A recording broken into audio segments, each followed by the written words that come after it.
E aí, pessoal, sejam todos então bem-vindos para mais uma aula aí do nosso curso. Hoje nós vamos falar sobre advocacia na área rural, que é uma área bastante interessante. Eu tenho colegas que só advogam na área rural, né? Porque a demanda é bastante grande, a demanda é bastante significativa. Então, eu acho bastante importante que a gente conheça essa área, mesmo que a gente esteja em centros urbanos, mesmo que a gente advogue em centros urbanos. Por que isso? Porque, eventualmente, na história de vida de um trabalhador, ele pode ter em sua origem uma origem rural, né? Os pais podem ter se aposentado como trabalhadores rurais. Então, isso é relevante e é importante a gente conhecer, né? Basicamente, o que a gente vai tentar estudar a partir de agora é como o direito previdenciário protege a atividade rural. Em que medida o direito previdenciário traz para aquele público que está em atividade rural algum tipo de proteção? E como é que a gente pode trabalhar com esse pessoal? Como é que a gente pode trabalhar com esse público-alvo? Qual o tipo de prova que a gente deve fazer? Quais as informações que são relevantes de extrair da parte da testemunha?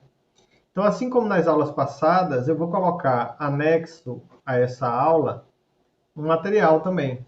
É uma apostilazinha que eu fiz, um e-book, um pequeno e-book, como todos os outros, para abordar essas questões específicas da área rural. Lembrando que no curso também a gente tem uma aula no conteúdo do curso de Direito Previdenciário, que está lá na nossa plataforma. Nós temos uma aula em que a gente fala sobre os segurados especiais. Então é importante também, além dessa aula, olhar o material e olhar essa aula lá de segurado especial no nosso conteúdo do curso Direito Previdenciário, certo? Então, a gente tem material aí bastante.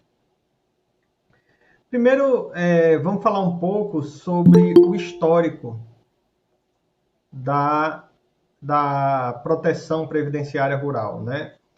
A proteção previdenciária rural ela iniciou basicamente a partir de 1971, quando foi criado ainda no governo militar o Pró-Rural, certo?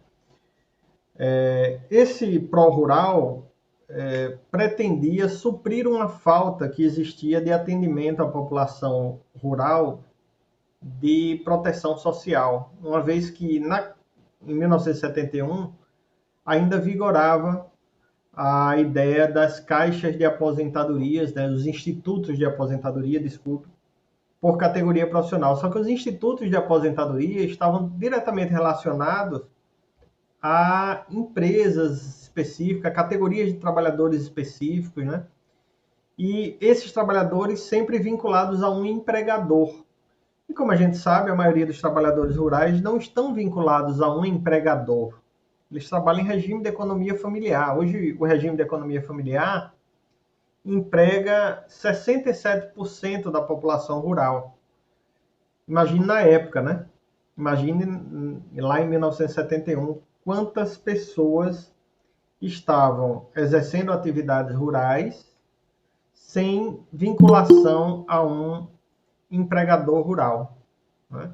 Então, esse público é muito interessante para a gente, o público da agricultura familiar, que hoje representa 67% aí da mão de obra empregada no campo.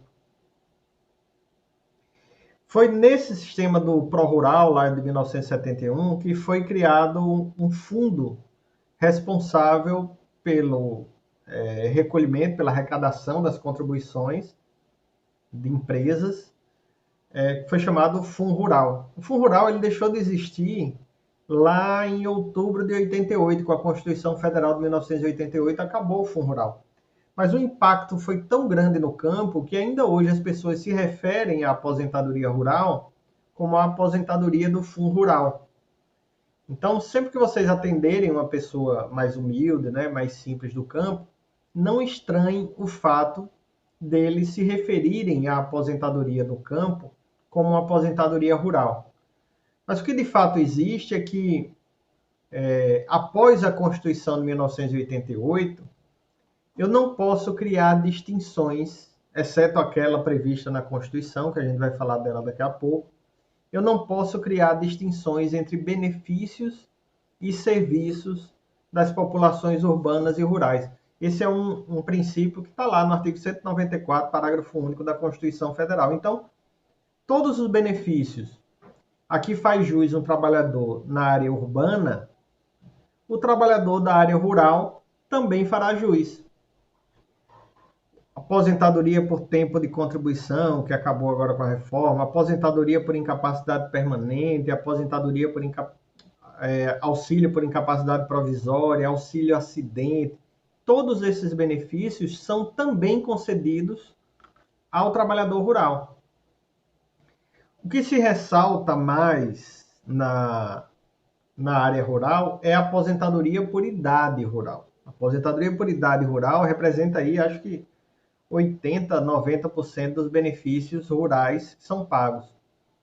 Mas isso não descarta a hipótese de outros benefícios. Então, veja, tem muito advogado focando na aposentadoria por idade rural, mas muitas vezes o seu trabalhador, o seu cliente, ele não tem a idade ainda necessária para essa aposentadoria, mas tem uma moléstia, tem uma doença, sofreu um acidente que o deixou incapacitado permanentemente para o trabalho. Esse trabalhador terá direito também a uma aposentadoria, a aposentadoria por incapacidade permanente. O mesmo a um auxílio incapacidade provisória. Então, nesse primeiro momento da nossa mentoria, o que é que eu quero tirar de vocês? Tirar o mito de que o trabalhador rural, qualquer que seja a hipótese, o trabalhador rural ele tem direito a qualquer benefício da Previdência Social. Ele não tem direito apenas à aposentadoria por idade.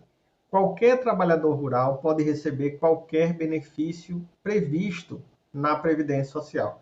Então, quando você atender um trabalhador rural, seja ele de qualquer categoria de segurado, analise bem qual é a situação dele. Analise se não é o caso de pedir um benefício por incapacidade, se não é o caso de pedir uma aposentadoria por tempo de contribuição, certo? Porque isso é possível de acontecer também no meio rural. Tá joia? Quem é o trabalhador rural? Aqui a gente...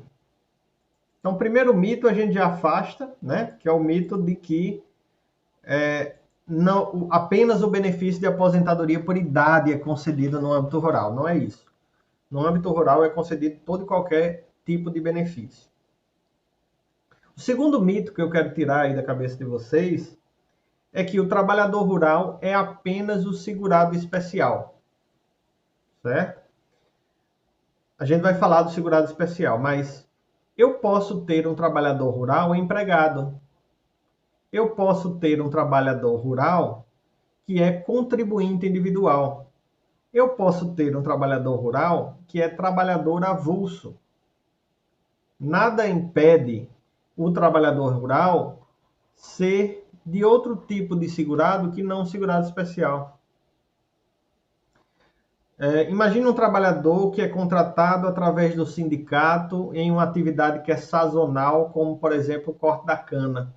A atividade é rural. O meio de emprego da mão de obra é que é diferente. Não é feito um contrato de emprego, é feito um contrato através do sindicato. Isso caracteriza, de fato, um trabalhador avulso. Certo? Então, eu tenho trabalhador rural, a categoria trabalhador rural, segurado empregado, segurado contribuinte individual, se ele for autônomo, se ele abre uma microempresa individual, ele é um microempreendedor individual. O microempreendedor individual da área rural é um trabalhador rural, ele é um contribuinte individual. Se ele faz parte de uma cooperativa, ele é cooperado rural, de uma cooperativa rural, ele é segurado especial. Ele é trabalhador rural. Mas eu tenho também o segurado especial. O segurado especial é uma espécie diferente de trabalhador rural. ele vai ter também direito à aposentadoria por idade rural. Por que eu falo tanto da aposentadoria por idade rural? Porque a aposentadoria por idade rural não foi impactada pela reforma da Previdência. Então, as regras para a concessão da aposentadoria por idade rural são as mesmas de antes da reforma. E quais são os requisitos exigidos para essa aposentadoria rural? 60 anos de idade para o homem. Veja, o homem na reforma, e mesmo antes da reforma, a aposentadoria por idade do homem era 65 em atividade rural. No campo, 60. A mulher, a idade mínima era 60 anos, agora com a reforma vai para 62 anos. Nós vamos ter um período de transição aí, certo? Agora, por exemplo, 2020, um ano depois da reforma, é 60 anos e 6 meses. Vai aumentar 6 meses a cada ano até chegar a 62 anos. Mas no campo, a idade mínima, a aposentadoria por idade rural, no campo é 55 anos para a mulher. E a carência, que é aquele tempo mínimo de contribuição que deve ser exigido. No campo, assim como na cidade, é 15 anos. Igual. O que é que vai mudar então? A idade mínima exigida, que é 5 anos menor no caso do homem, e depois da reforma, no caso da mulher, 7 anos menor. Então, a aposentadoria por idade rural, ela é melhor, de fato melhor. Certo? E o segurado especial? Quem é o segurado especial? O segurado especial é uma espécie desse trabalhador rural que também terá direito a essa aposentadoria por idade rural diferenciada. Só que eu só considero segurado especial aquele trabalhador que se enquadre nas condições previstas na Lei 8213 de 91. Que condições são essas? A primeira condição é que ele trabalhe sozinho ou em regime de economia familiar. Trabalhar sozinho, evidentemente, trabalhar apenas com a força própria de trabalho. Trabalhar em regime de economia familiar significa que ele usa a mão de obra da família para a produção. Então, ele não utiliza empregados permanentes. Ah, professor, um segurado especial pode ter empregados? Pode, desde que eles sejam não permanentes. Como assim? O trabalhador rural, ele não perde a condição de segurado especial se ele, por exemplo, contratar um trabalhador para trabalhar 120 dias no ano, ou 2 trabalhadores para trabalharem 60 dias no ano, ou 3 trabalhadores para trabalhar 40 dias no ano. Perceberam a relação? Cada trabalhador, 120. Se são 2 trabalhadores, eu vou dividir pela metade. Se são 3, divido por 3. Essa relação tem que ser mantida. E por que existe essa possibilidade do segurado especial contratar alguém fora da família? Porque, eventualmente, em determinadas épocas do ano, o trabalho aumenta. Eu preciso de mais gente para colher, para tratar, né, o produto. Então, eventualmente, ele pode contratar. O que ele não pode contratar é permanentemente. Diga aí, Felipe. Isso daí também se aplica naquela questão do que eles fazem rodízio, né? Uns trabalham na terra de um, outros trabalham na terra de outro. Exatamente. Isso daí também se aplica ou precisa ser obrigatoriamente remunerado? Se aplica também. Pode ser feito isso também. Porque além dele poder contratar, ele pode também, ele próprio, trabalhar durante 120 dias no ano. Que é aquele período entre safra, né? A terra não produz o ano todo. Então, ele pode se servir de outros meios, outras fontes de rendimento. Mas, em linhas gerais, que outras fontes de rendimento são essas? São todas temporárias, certo? Todas temporárias ou limitadas a um determinado valor, que é de um salário mínimo. Então, ele pode, por exemplo, ter um rendimento advindo de artesanato, com produtos da terra. Ele pode colocar a sua terra para aluguel por temporada, né? Aquele pesque pague, fazer hospedagem durante 120 dias no ano. Perceba que 120 dias é um número mágico da área rural, né? Então, ele pode ter outras formas de rendimento previstas lá na legislação, no parágrafo 9º do artigo 11 da Lei 8213, certo? Tem quais são os rendimentos que ele pode ter. Mas, em linhas gerais, ele trabalha sozinho ou trabalha em regime de economia familiar, certo? Apenas com a utilização da mão de obra da família, a mão de obra da família.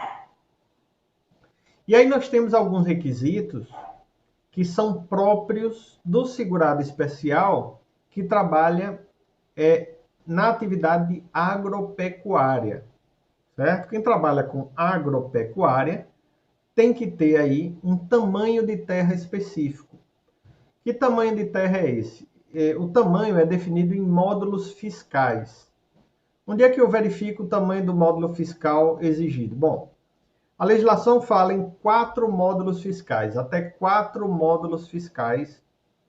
Esse trabalhador rural, produtor rural, portanto, ele é considerado segurado especial.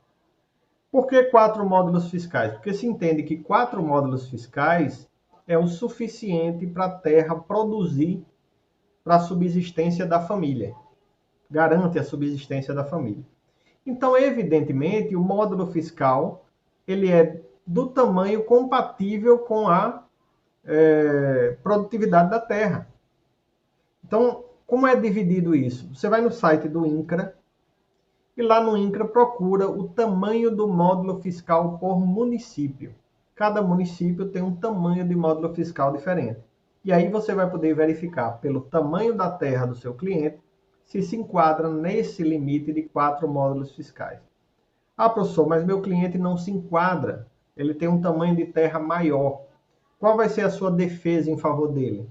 Que a terra não é produtiva nessa quantidade. Ah, ele tem aqui 10 módulos fiscais de terra, mas ele, trabalhando sozinho, não consegue colocar 10 módulos fiscais. Né? Ele consegue colocar os 4.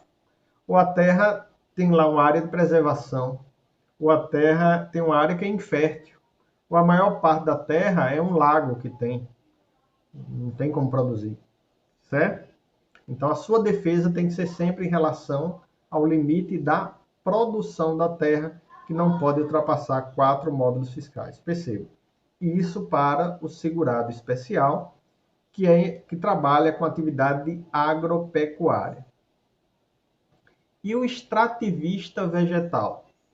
O extrativista vegetal é o seringueiro, é o sujeito que trabalha na mata, colhendo frutas silvestres, colhendo produtos, né, nativos da mata. Esse trabalhador, ele não precisa, obviamente, comprovar que a sua terra tem 4 módulos fiscais, porque ele trabalha numa área extensiva, né? Uma área de extração que é natural, não tem fronteiras. Então, por isso, o extrativista vegetal, ele só precisa cumprir aí como requisito o fato de trabalhar sozinho ou em regime de economia familiar em produção sustentável, em produção de produtos que são renováveis. E aí nós vamos estender esse critério aí também para os pescadores artesanais. Pescador artesanal é aquele trabalhador que trabalha sozinho, né, sem empregados permanentes ou apenas com a família, e não tem embarcações, ele não trabalha com grandes embarcações. Se não me engano, o limite previsto na legislação, na Instrução Normativa número 77 de 2015, são 3 arqueadas. No máximo, a embarcação pode ter, certo? Então, o pescador artesanal é considerado segurado especial sem precisar comprovar esses 4 módulos fiscais. Percebam que o segurado especial, ele trabalha em uma condição em que ele depende completamente da produção rural, da produção de peixe. Ele não é ele não está empregado por ninguém, ele não é contratado por ninguém. Ele depende realmente da produção. Portanto, ele contribui de acordo com a produção. A contribuição do segurado especial, ao contrário dos demais segurados, a única exceção feita é ao produtor rural pessoa física, que contribui da mesma forma que o segurado especial, e aí muitas vezes a pessoa confunde, certo? Uma coisa é produtor rural pessoa física, a outra é segurado especial. O produtor rural pessoa física contribui da mesma forma que o segurado especial, só que a diferença é que o produtor rural pessoa física é contribuinte individual. Então imagine que você é fazendeiro e na sua fazenda você tem um sujeito que trabalha para você de maneira permanente. Você já não cumpriu um requisito para ser considerado segurado especial. Então esse fazendeiro, ele é contribuinte obrigatório da Previdência Social. Se ele comercializar os produtos da fazenda, ele vai ter que pagar uma contribuição sobre a comercialização, que é de 1,2% mais 0,1%. Ou seja, 1,3%. Né? 1,2% é a contribuição previdenciária. 0,1% é a contribuição para o RAT, Risco Acidentário do Trabalho. O segurado especial da mesma forma. O segurado especial ele paga 1,2% sobre a produção, sobre a comercialização de sua produção e 0,1% para o RAT. Tanto que o segurado especial tem direito a benefício acidentário. Benefício decorrente de acidente de trabalho. Se o trabalhador rural sofre um acidente durante o trabalho rural, ele tem direito a um benefício de natureza acidentária. Ele tem direito a um auxílio acidente, acidentário. Né? Mas ele contribui de maneira diferenciada. Qual a diferença, então, do produtor rural pessoa física, que é contribuinte autônomo, individual, para o segurado especial? É que o segurado especial, ele não, quando não houver comercialização da produção, ele não precisa contribuir. Então, se ele não comercializa, ele não contribui. E a lei não exige dele essa contribuição. Isso é a grande sacada que a pessoa precisa ter em mente quando advogar para um segurado especial. Porque a gente sabe que muitos segurados especiais, muitas pessoas que sobrevivem da terra, em determinado momento vão comercializar uma parte de sua produção. Só que por ignorância, eles não sabem que tem que contribuir para a Previdência em cima dessa comercialização. Eles muitas vezes não têm acesso ao banco. Então, infelizmente, eu estou sendo bem sincero aqui para vocês. O advogado, sabendo disso, vai orientar seu cliente para dizer o seguinte: não diga que você comercializava a sua produção. Porque se a gente pensar bem, isso não é nenhuma comercialização, porque é um dinheiro que não é um capital. É um dinheiro que ele vai usar para comprar uma roupa, é um dinheiro que ele vai usar para comprar uma mistura lá, quando ele não tem uma galinha, uma coisa, ele vai usar esse dinheiro. Então, tanto o advogado como o juiz sabem disso, que eventualmente ele pode ter comercializado. Mas essa eventualidade faz dessa comercialização muito mais um escambo do que um comércio. Muito mais um sistema de trocas do que um comércio. Então, no sistema de trocas, eu não posso dizer que houve um rendimento obtido pelo trabalhador. Ele simplesmente pegou um dinheiro para poder comprar alguma coisa para dentro de casa. Certo? Então, a diferença está justamente aí. E aí, para o segurado especial, a gente precisa ter essa sensibilidade. E explicar para ele, olha, não diga para o juiz que você comercializava a produção. Porque se ele comercializava, ele vai ter que comprovar a contribuição. Isso estraga a sua tese. Já no caso do produtor rural pessoa física, não. Ele é obrigado a comprovar que fez o recolhimento. No mês que não teve comercialização de produção, ele tem que ir lá e pagar do bolso dele mesmo. Certo? Então, oriente seu cliente, oriente as testemunhas, para que não diga que o segurado especial comercializava a produção, porque ele pode ser prejudicado com relação a isso. Certo? E como é que eu faço a prova do exercício da atividade rural? Porque o que acontece? Nós temos aí um período que a gente tem que provar a atividade rural. A prova da atividade rural de quem é contribuinte obrigatório, quem são os contribuintes obrigatórios? O contribuinte individual que trabalha com atividade rural, o segurado empregado que trabalha com atividade rural, o trabalhador avulso que trabalha com atividade rural. Para esses segurados obrigatórios, basta que eu comprove a contribuição. Então, eu vou pegar a carteira de trabalho, eu vou pegar, da mesma forma que o trabalhador urbano, eu vou pegar o CNIS, eu vou pegar os carnês, eu vou pegar uma série de documentos que comprovam isso. E o segurado especial está naquela situação. Se ele comercializou a produção, eu tenho que trazer para o processo aqueles documentos que comprovem o recolhimento da contribuição.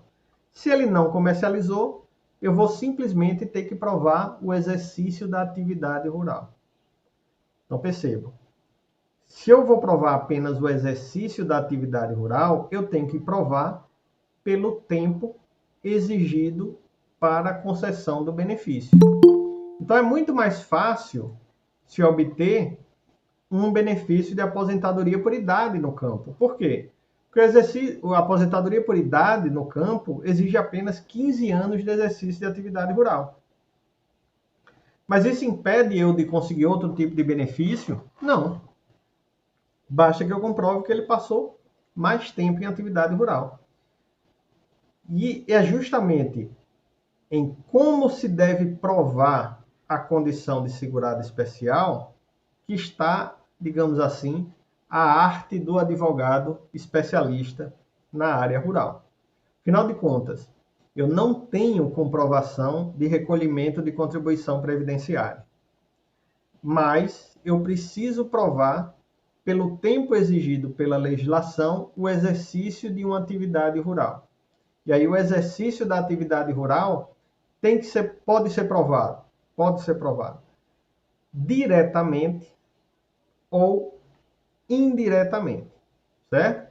Eu posso provar a atividade rural de maneira direta ou eu posso provar o exercício da atividade rural de maneira indireta. Quando eu digo que provo de maneira direta, eu estou dizendo que eu tenho documentos, eu tenho informações que são diretamente relacionados ao segurado, certo? Então, eu tenho aqueles documentos previstos, guardem esse artigo, no artigo 47 da Instrução Normativa, número 77 de 2015. Que documentos são esses?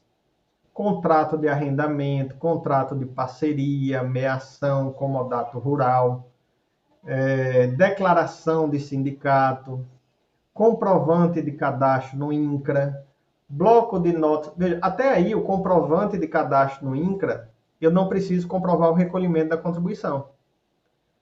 A partir daqui, eu tenho que comprovar. Bloco de notas de produtor rural, eu tenho que comprovar. Notas fiscais de entrada de mercadoria, se eu tiver essa nota fiscal, não é que eu preciso comprovar, mas precisa ter a contribuição. Eu não preciso comprovar porque a nota fiscal de entrada de mercadoria é o seguinte. Imagine que o segurado especial, o pequeno produtor rural, ele vende a sua produção para um supermercado, para uma pessoa jurídica. Quem é obrigado a emitir a nota fiscal não é o segurado especial, é a pessoa jurídica. E a pessoa jurídica emite e faz o recolhimento do INSS porque ela não quer ter problema, certo?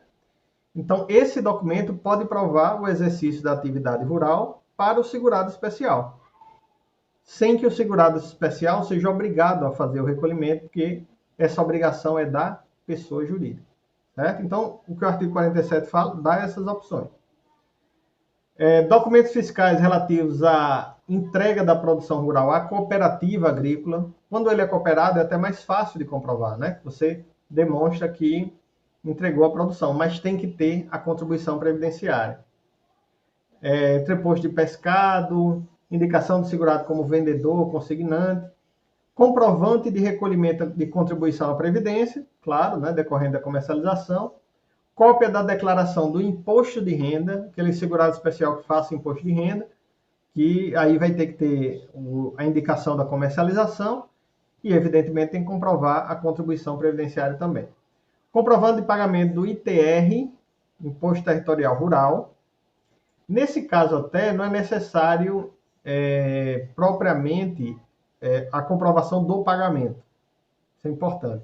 Eu não preciso provar que paguei um imposto, mas eu preciso comprovar que a guia lá de pagamento está no meu nome. Isso é bom porque vem todo ano, né? Então você pode provar vários anos.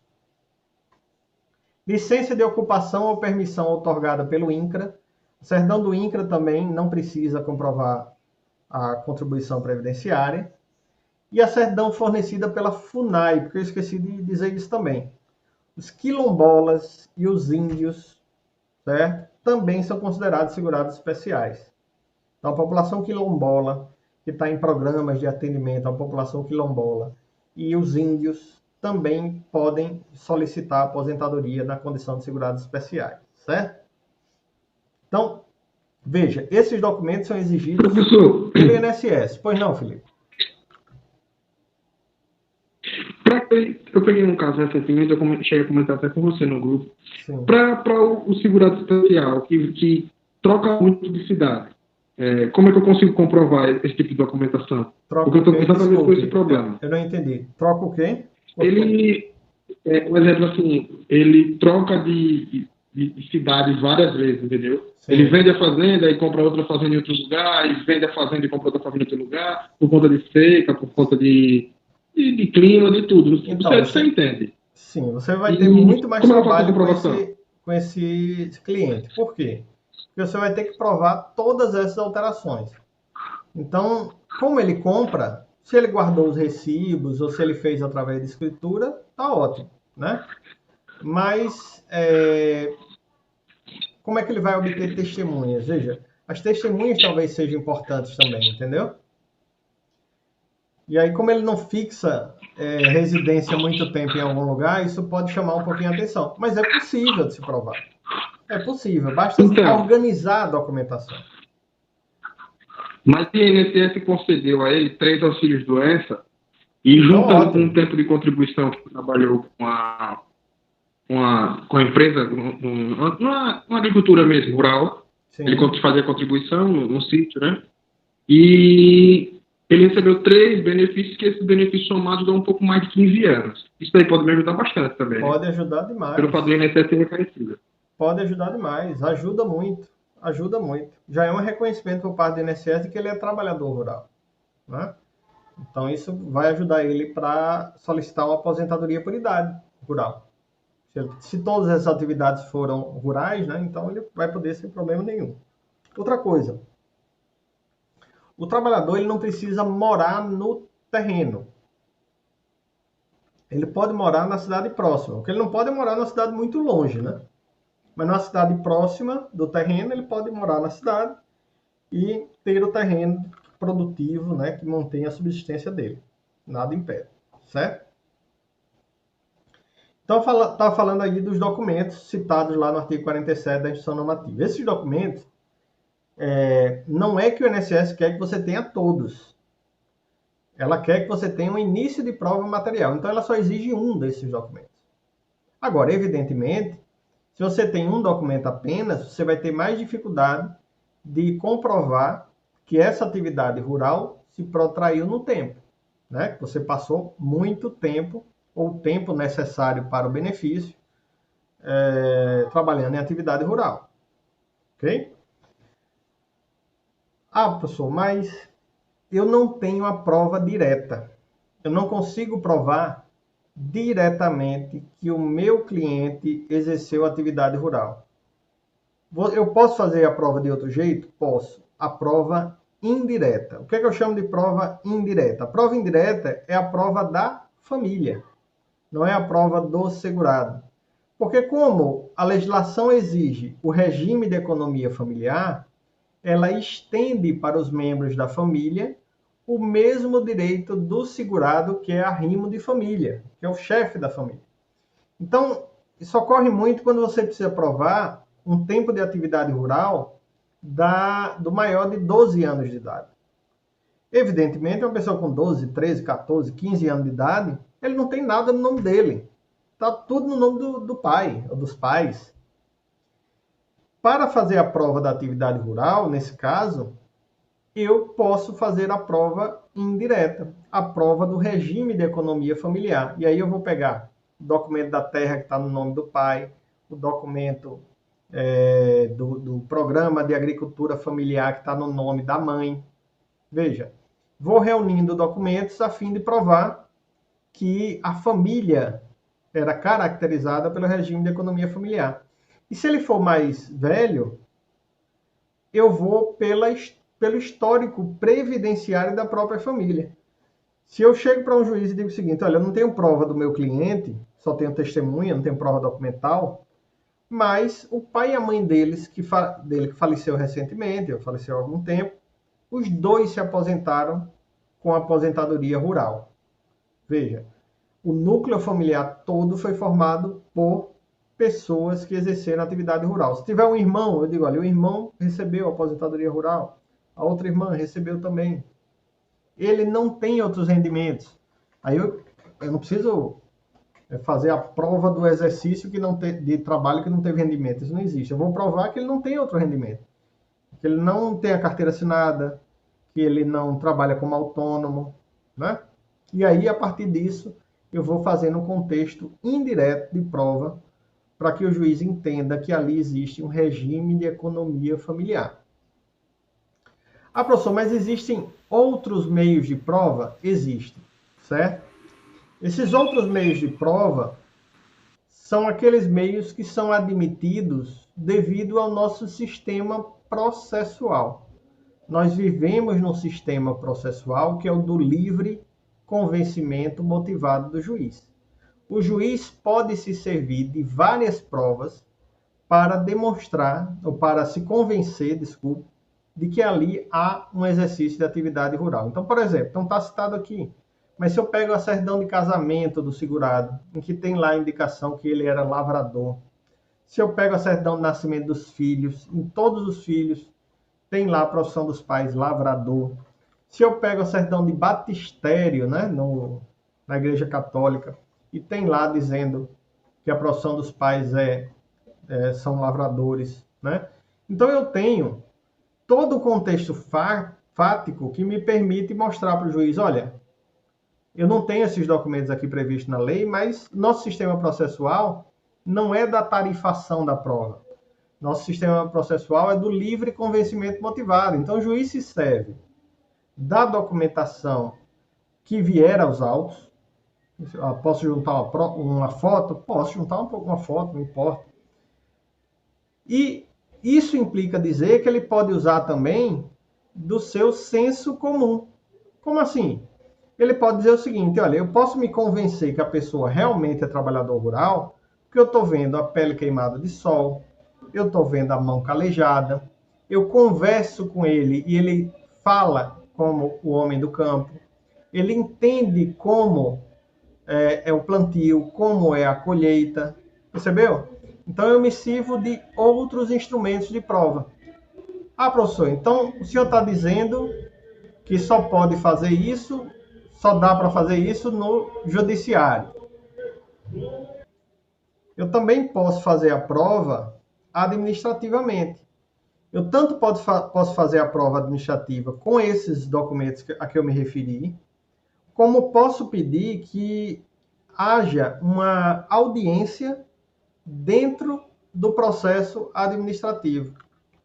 E na audiência dentro do processo administrativo, que a gente chama de justificação administrativa, que a gente até já falou aqui no curso, eu posso solicitar que o segurado seja ouvido, certo?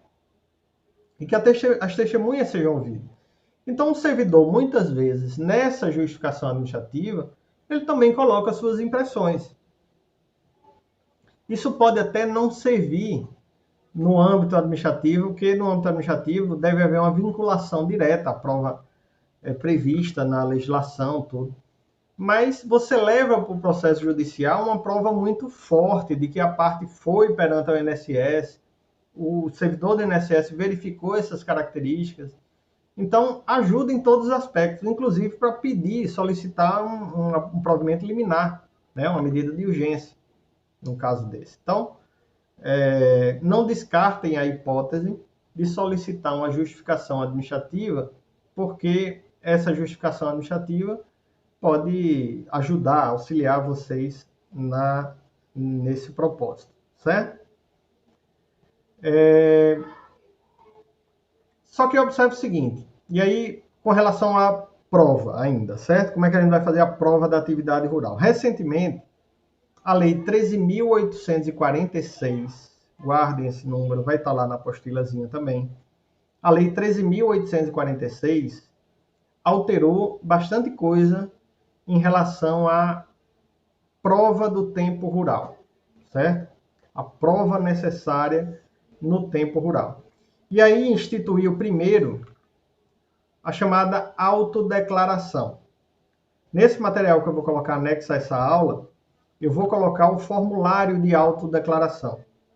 A lei determina que o formulário de autodeclaração teria que ser ratificado por uma entidade credenciada. O INSS não está cobrando essa ratificação por enquanto. O que ele está fazendo é ele próprio consultando nos cadastros oficiais se aquelas informações procedem ou não. Ou seja, ele faz um cruzamento de informações, certo? Nessa autodeclaração, ele se coloca informações, por exemplo, sobre o núcleo familiar. Afinal de contas, quantas pessoas fazem parte daquele núcleo familiar? Por quê? Porque isso vai ajudar a saber quais são os segurados ali da Previdência. Quantos no futuro vão ter direito ao reconhecimento do tempo de atividade rural. E aí vão falar, você coloca lá o tipo de relação que você tem com a terra, qual a contratação que foi feita, se não teve contratação,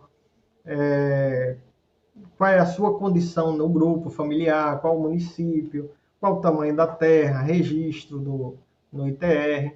Então, tudo isso são informações que são colocadas nessa autodeclaração. Até quando vai vigorar essa autodeclaração? Essa autodeclaração vai vigorar até 1º de janeiro de 2023, certo? Até 1º de janeiro de 2023, você vai fazer a autodeclaração. Eu aconselho, no requerimento, já apresentar as provas documentais. E aí, o INSS vai fazer essa confrontação. A partir da lei, a partir da medida provisória que deu origem à lei, a partir da medida provisória, salvo engano, é a 871. Deixa eu conferir aqui. Acho que é isso mesmo. 871 de 2019. É de janeiro de 2019. Já não se pode usar o tempo rural a partir de janeiro de 2019, não pode ser comprovado através de declaração do sindicato rural. Mas um tempo anterior pode, certo? Você junta toda a documentação, faz a autodeclaração e dá entrada. Até 1º de janeiro de 2023 é válido. Depois de 1º de janeiro de 2023, aí a prova vai ser feita através da inclusão desse trabalhador no Cadastro Nacional de Informações Sociais, certo? E aí, o que é que vai acontecer? Vai acontecer um processo que o segurado especial vai ter que estar bastante atento a essa inclusão. Ele vai poder solicitar a inclusão? Vai poder solicitar a inclusão, certo? E é importante que ele o faça. Então, se você atende um cliente hoje, segurado especial, que pretende se aposentar no futuro, você deve advertir ele que a partir de 2023, 1º de janeiro de 2023, ele tem que providenciar a inclusão do nome dele no Cadastro Nacional de Informações Sociais. Essa inclusão não vai ser feita apenas pelo INSS. Nós vamos ter diversos órgãos públicos que irão receber esse cadastro do segurado especial. Alguns serão cadastrados automaticamente pelos municípios, pelo INCRA, né? Agora, outros vão necessitar de uma inclusão feita de maneira ativa por parte do segurado, certo? E a partir da inclusão, a partir de 2025, para ser mais exato, você precisará atualizar anualmente a condição de segurado especial. Então, é uma mudança significativa. Por quê? Vai ter que criar a cultura no campo. O segurado vai ter que criar essa cultura de, até o dia 30 de junho do mês seguinte, fazer o cadastro, fazer uma atualização do Cadastro Nacional de Informações Sociais. todo ano. Se ele atrasar um ano, tudo bem, ele pode fazer retroativo. 2 anos, pode fazer retroativo. Até 5 anos, ele pode corrigir e atualizar o Cadastro Nacional de Informações Sociais. Passou de 5 anos, ele só vai ter reconhecido o tempo rural se ele contribuir para a Previdência.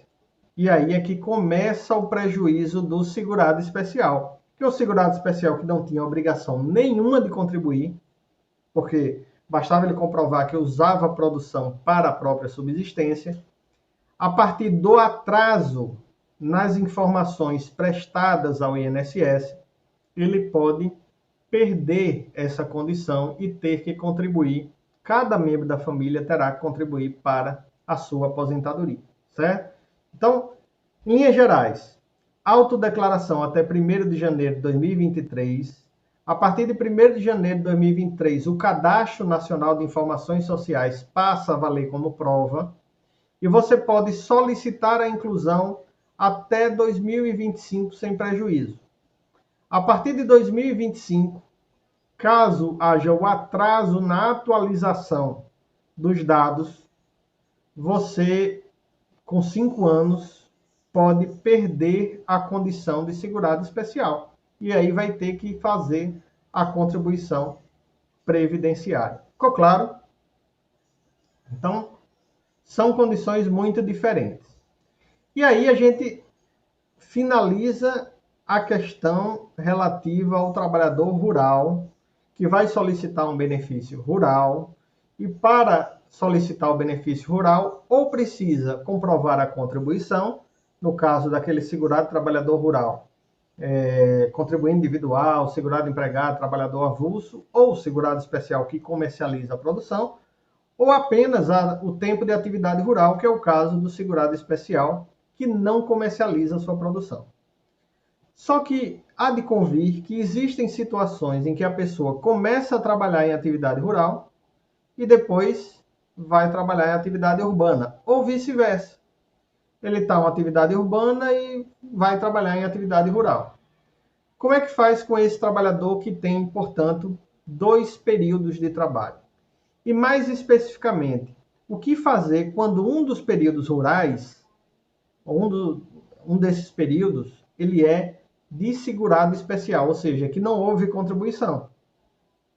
E aí, justamente por isso que nasceu a chamada aposentadoria híbrida, certo? A aposentadoria híbrida. O que é a aposentadoria híbrida? A aposentadoria híbrida nada mais é do que permitir que você utilize o tempo de atividade rural para a concessão de uma aposentadoria por idade urbana, certo? Então, a aposentadoria híbrida, ela diz respeito à aposentadoria por idade e permite que você some o tempo rural ao tempo urbano para pedir uma aposentadoria por idade urbana. Então, o que acontece? A carência é 15 anos, mantém 15 anos, certo? A idade é a idade da aposentadoria por idade urbana. 65 homens, 60 mulheres. Ok? Se eu tenho 10 anos de atividade urbana, eu posso completar esse tempo de atividade urbana com a atividade rural. Ou seja, se eu tiver mais 5 anos de atividade rural, eu completo os 15 necessários para cumprir a carência. E aí basta eu cumprir a idade. A idade não será a idade rural, será a idade urbana. Mesmo que o último tempo de contribuição seja rural.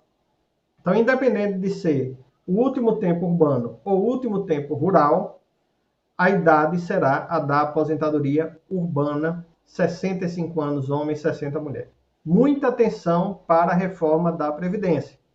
Porque a partir de 13 de novembro de 2019, a partir da reforma, a idade mínima da mulher aumenta 62 anos.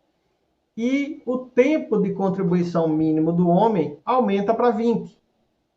Certo?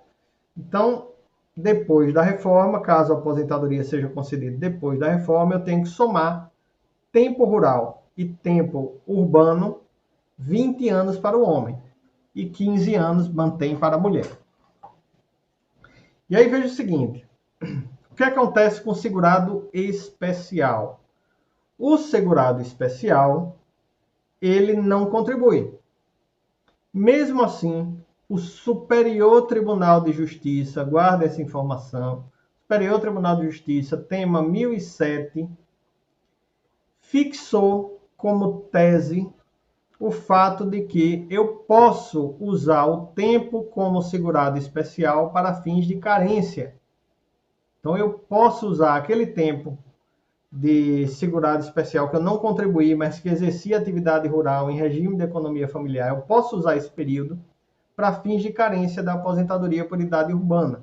Isso é muito bom, porque lembrem, eu posso contar o tempo rural a partir dos 12 anos de idade. Então é muito mais fácil eu cumprir os requisitos da aposentadoria por idade urbana quando eu tenho muito tempo rural. Ok? Vejam como ficou a tese do STJ. A tese do STJ ficou assim. Olha, o tempo de serviço rural, ainda que remoto e descontínuo, ou seja, ainda que seja distante, ou ainda que seja um período aqui, foi trabalhar em atividade urbana, voltou para atividade rural, certo? Ainda que seja descontínuo, anterior ao advento da Lei 8213/91, pode ser computado para fins da carência necessária à obtenção da aposentadoria híbrida por idade, ainda que não tenha sido efetivado o recolhimento das contribuições nos termos do artigo 48, parágrafo 3º da Lei 8213/91. Seja qual for a predominância do labor misto exercido no período de carência ou tipo de trabalho exercido no momento do implemento do requisito etário ou do requerimento administrativo. Então, eu posso usar o tempo rural, desde que ele seja anterior a 1991, para fins de carência da aposentadoria por idade urbana. Ficou claro?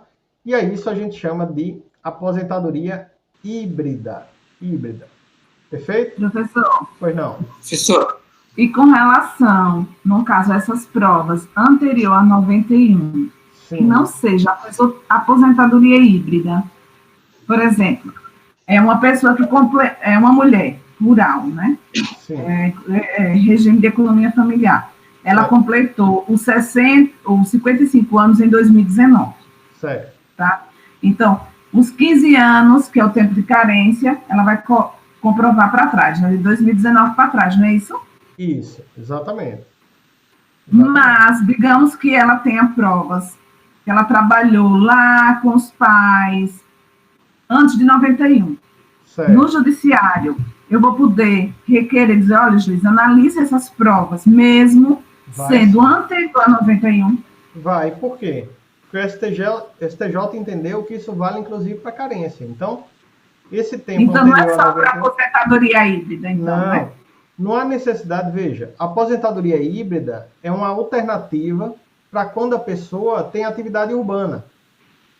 Só que não tem atividade urbana em contribuição suficiente para pedir a aposentadoria por idade urbana. Ele só trabalhou 10 anos em atividade urbana. Então, ele não teria direito à aposentadoria por idade urbana.